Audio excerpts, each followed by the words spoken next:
So just a quick introduction of myself just before I get into the keynote speech. And it's great to be here today. My name is Kojo Loko, and I've been working in SBC for the past about 25 years, and my gray beard shows for that. I'm currently the executive director of the Challenge Initiative, which is at the William H. Gates Senior Institute at the Johns Hopkins Bloomberg School of Public Health. I also serve as a senior faculty member at the Johns Hopkins School of Public Health and serve as the deputy director of the institute. It's such a pleasure to join this august group here today. And I've just been going through the names, and it's just encouraging to see all those people that I've met in one way or the other. And a shout out to our folks from the Uganda chapter, Kenya chapter, Zambia, Egypt. I've seen Nigeria, I've seen Kenya, I've seen Ghana. I've seen the United States, I've seen Tanzania, I've seen Ethiopia. It's just countless. And currently we are recording about 381 people logged in now. This is just fantastic. So straight to my keynote address, and it's just probably more of a conversation. And so good day to esteemed colleagues out there, distinguished guests, and dedicated practitioners of social and behavior change across Africa and beyond. It is an honor to join you once again at this momentous summit where we gather to share knowledge, experiences, and aspirations that shape our field. I think this particular summit is pivotal as it demonstrates the strides that this society has made in championing the cause of SBC, especially in Africa. Our continent is rich with diversity, culture, and innovation, and it is imperative that we harness its strengths to create impactful and sustainable change. I have followed with keen interest the evolution of the country chapters, and it warms my heart to see the enthusiasm out there. To the countries that do not have chapters, please get down to it quickly. You're missing out. We can exchange ideas, etc., at the regional level, continental or global levels, but nothing beats doing it within our own context, right in your backyard. Homegrown learning and adaptation are key, and so let's grow the country chapters. Engage in regular capacity building activities, attend workshops locally, and participate in organized fora. Encourage cross-disciplinary collaborations to bring in new perspectives to the work that you're doing. Importantly, foster a culture of curiosity within your teams, where questioning the status quo is welcome and that new ideas are actively explored. It is then only that we can stay on top of our game. The theme for today, which is ensuring that we are in charge of our social and behavior change narrative as professionals, is not just a call to action. It is a declaration of our collective commitment to guiding the evolution of our practice with integrity, innovation, and impact. As SBC professionals, we stand at the crossroads of evidence-based science and the lived realities of our communities. It is our responsibility to steward this intersection with a narrative that is authentic, inclusive, and transformative. This whole idea of the African Society for Social Behavior Change was conceived with a bold vision of not only bringing together SBC practitioners to advance the field, but also to fuel the engine of taking charge of our narrative. And so kudos to really the founders of it and those that are really helping making it grow. So by creating and growing this society and getting this level of participation, and checking at the bottom of my screen now, we have about 410 people logged in.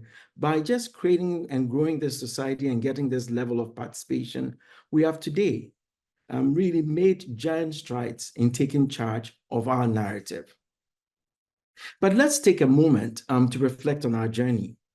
Over the past decades, SBC initiatives have played a crucial role in addressing public health challenges, promoting educational outcomes, advancing gender equality, and fostering sustainable development across the continent.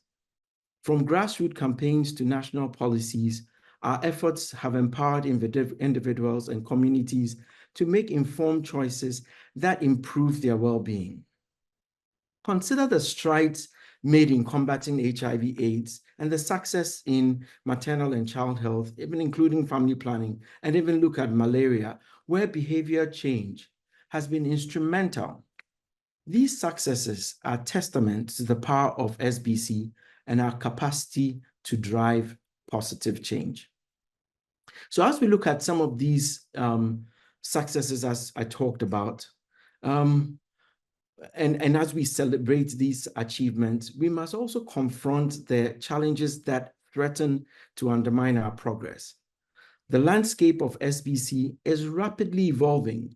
It's influenced by technological advancements, shifting political, sociopolitical dynamics, and the increasing complexity of global challenges such as climate change and pandemics. Misinformation and disinformation spread rapidly, often outpacing our own efforts to promote accurate and evidence-based information. I remember one time in my country hearing someone saying that there is nothing, and by the way, I'm from Ghana, someone was saying that there is nothing worse than a cocktail of illiteracy mixed with internet and radio airwaves for a person and having a platform to be able to do so. I'll leave you to elaborate on this further in your mind. But really, that mixture of lack of knowledge mixed with the platform of internet and radio airwaves in our communities really challenge even the work that we do. So the rise of social media and digital platforms present both opportunities and obstacles, requiring us to be agile, strategic in our approaches. Moreover, the diversity of our continent means that one-size-fits-all solutions are inadequate. We must tailor our strategies to the unique cultural, economic, and social context of each community. In the light of these challenges, how do we ensure that we, as SBC professionals, are in charge of the narrative? Generally, we are great storytellers when it comes to using SBC strategies to bring about expected change.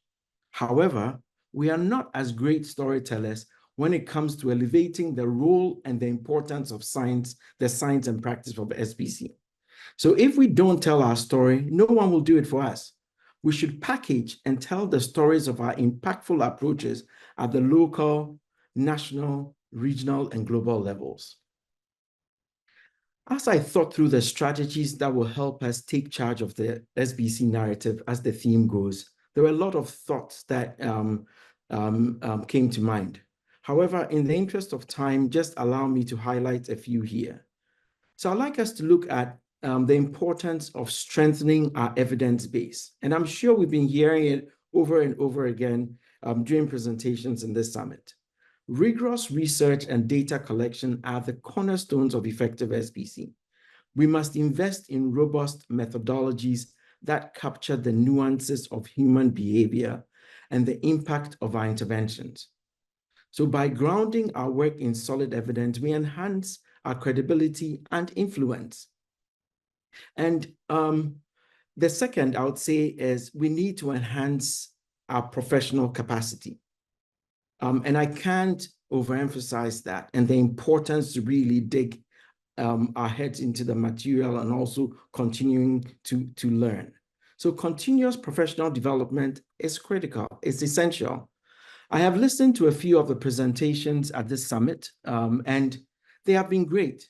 However, I feel we still can take it a notch higher. And I really do challenge all of us that have made presentations and posters, etc. Let's see how we can take this a notch higher, bringing about the construct, bringing about the frameworks, the sciences, and then the practical experiences out there. We must equip ourselves with the latest knowledge and skills in behavior science, communication strategies, and technological tools. I'm happy to see a great involvement and the focus on youth at this summit. And on day 0. It was just amazing, and kudos to the youth. It is the right thing to do, and I applaud the organizers for bringing the youth in a big way. The youth out here, you are our future. But again, to you, be hungry for knowledge. Engage the existing constructs. However, do not just swallow whole what you come across. Analyze and build evidence around the current approaches and channels that dictate our success in our industry. Write papers and share your experiences and the evidence generated. Develop new constructs that will challenge and add to what we know today. The third thing I'd like to draw attention to is the importance of championing local voices. Our narratives must be inclusive and reflective of the communities we serve. So by prioritizing local knowledge and involving community members in the design and implementation of SBC initiatives, we ensure that our interventions are culturally resonant and sustainable. Local voices are the heartbeat of our initiatives. They bring authenticity, relevance, and sustainability. Engage communities in the planning, implementation, and evaluation of programs. And I'm sure you've heard that over and over again, but allow me to repeat that. Respect and incorporate indigenous knowledge and practices. Promote local leadership and capacity to build and promote local capacity building to ensure ownership and continuity. True change is community-driven, and you can't run away from it. And our role is to facilitate and support, not dictate. It is important to counteract also the dominance of Western or other cultural narratives in our work within the continent. Promote African stories, solutions, and successes. Highlight local innovations and leadership. Advocate for research and publications that reflect African contexts and experiences. So by elevating our voices, we reshape global perceptions and assert our agency. The fourth thing I would like to mention by way of a strategy to get on top of our game and in terms of dictating the strategy is obviously leveraging technology, but wisely. So while technology offers avenues for engagement, and we're going to hear a lot about it, and I'm happy to see that we have the AY segment following this, we must, whilst we are taking advantage of new technology, we must use it judiciously. Digital tools should complement, not replace, the normal or the traditional ways of face-to-face interactions. We must also be vigilant in combating misinformation and ensuring that our digital content is accessible as well as trustworthy. The fifth and last but one thing that I'd like to draw attention to is advocating for policy integration. So, colleagues, to scale up or to scale our impact, social and behavior change must be integrated into national and regional policies. We need to advocate for the inclusion of behavior change strategies in broader development agendas, demonstrating their value in achieving development goals. I want to see us move into many more sectors beyond health. Health is where most of us started, but other sectors are screaming for our skills. I look forward to seeing more presentations and posters on other sectors in the next summit. Social issues are interconnected and multifaceted and require multi-sectoral approaches. So let's endeavor to collaborate with various stakeholders outside our immediate environment or network, including governments, NGOs, private sector, parastatals, and academia.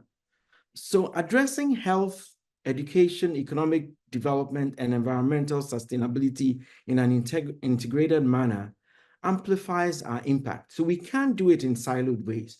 And the only way by which we can do it in an integrated manner is veering into other sectors and seeing how connected they are with the work that we're doing. It really is the bane of the foundations of systems thinking. So collective action fosters shared responsibility and maximizes resources. So maybe, I do challenge the organizers of the summit that maybe in our next summit, we should look at how we can intentionally permeate other sectors outside the usual ones. And I throw ourselves a challenge. Climate is screaming out loudly. So the last strategy that will help us in this area of controlling our knowledge, our narrative, is advocating for improved funding and robust evaluation. I mean, one can't say it louder.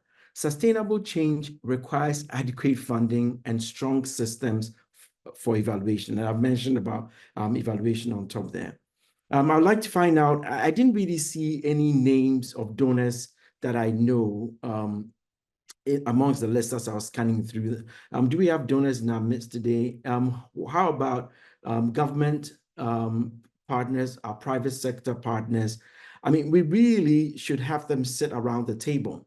We should step up our advocacy for increased attention from governments, private sector, philanthropists, international donors, and partners who carry purses.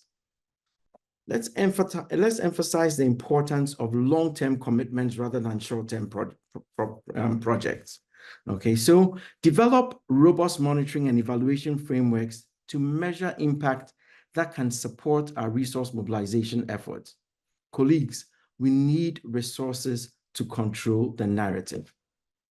So in conclusion, the path to transformative and social behavior change in Africa lies in embracing innovation, empowering youth, leveraging artificial intelligence responsibly, promoting local ownership, and fostering multi-sectoral collaborations. So by doing so, we can create sustainable, ethical, and impactful change that truly reflects the aspirations and potential of our continent. As we navigate the complexities of our field, let us remember that we're not just practitioners, we are storytellers, we are educators, we are advocates. The narratives we craft have the power to inspire action, shape perceptions, and drive social change. In taking charge of the SBC narrative, we must be bold, we must be innovative, and unwavering in our commitment to ethical practice.